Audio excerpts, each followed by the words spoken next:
So the question was, can you share experience or pointers of different terrains when we go into build? Because that's the biggest caveat to everything. Like the only differentiating factor normally is the lot and the land and the soils and everything into it. So can you provide some insight to different things from hill countries of Tennessee to the low countries of South Carolina? I can tell you one thing on the low countries that really lands in my desk a lot is we don't make the codes.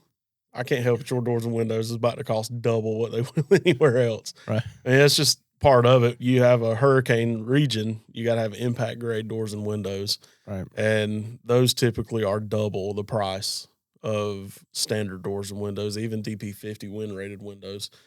So that creates its own difficulty there because that drives the cost up of the build. So we can tell somebody, hey, it's this much. And then they get, oh, well, I got to pay for all this.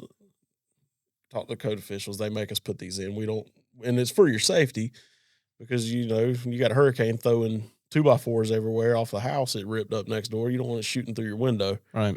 How about you?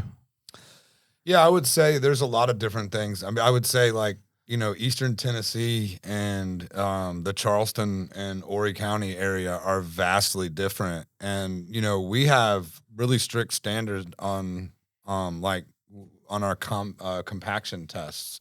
So sand is much harder to compact than a lot of other dirt. And every county that we build in have different things that they enforce, and every region that we build in have different things.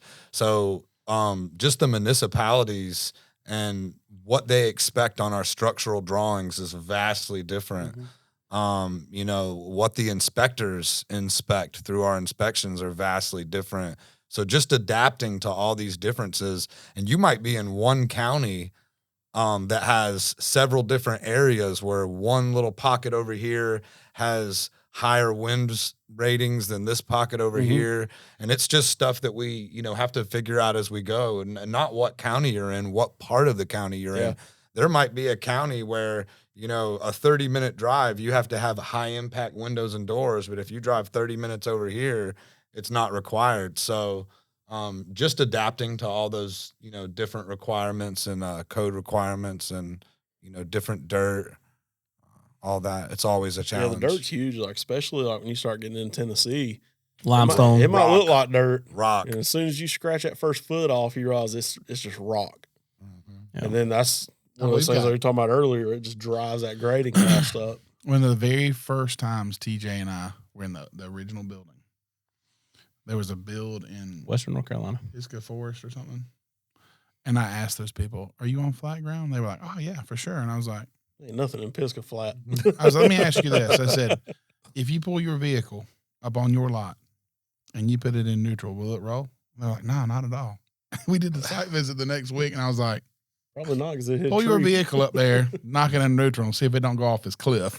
Yeah. I was like, what do you think the grading cost is going to be? Ross was like, $700,000. They're going to have to dynamite the mountain out. What in the world? Yeah. And that's the thing, too. Like, a lot of people, they're like, yeah, it's flat. And you get out there, well, you don't realize, like, looking at something, it may look flat, but there was a job Ross and I was on, and the guy was like, yeah, it's flat. And Ross was holding the transom over his head before it started beeping. it's all relative. That is the reason why we include site visits and onboarding, guys, because we don't expect you to be a land expert, because in your mind it's flat, and your realtor said it was flat because they want to get paid to say the lot. Now we're going to come out there and figure it out. Thanks, guys, for tuning in to the Barndo Show podcast. If you're watching on YouTube or wherever you're listening to this content, hit subscribe so you don't miss an episode, and then be sure to check us out on all of our social media platforms at the Barndo Co. Super simple to find us. And then when you're ready to dive in a little more, maybe look around some of our available floor plan options, or take a look at the gallery of our work, or maybe you're ready to connect with our team and explore what it looks like to build your dream barndominium, you can visit us online at thebarndoco.com.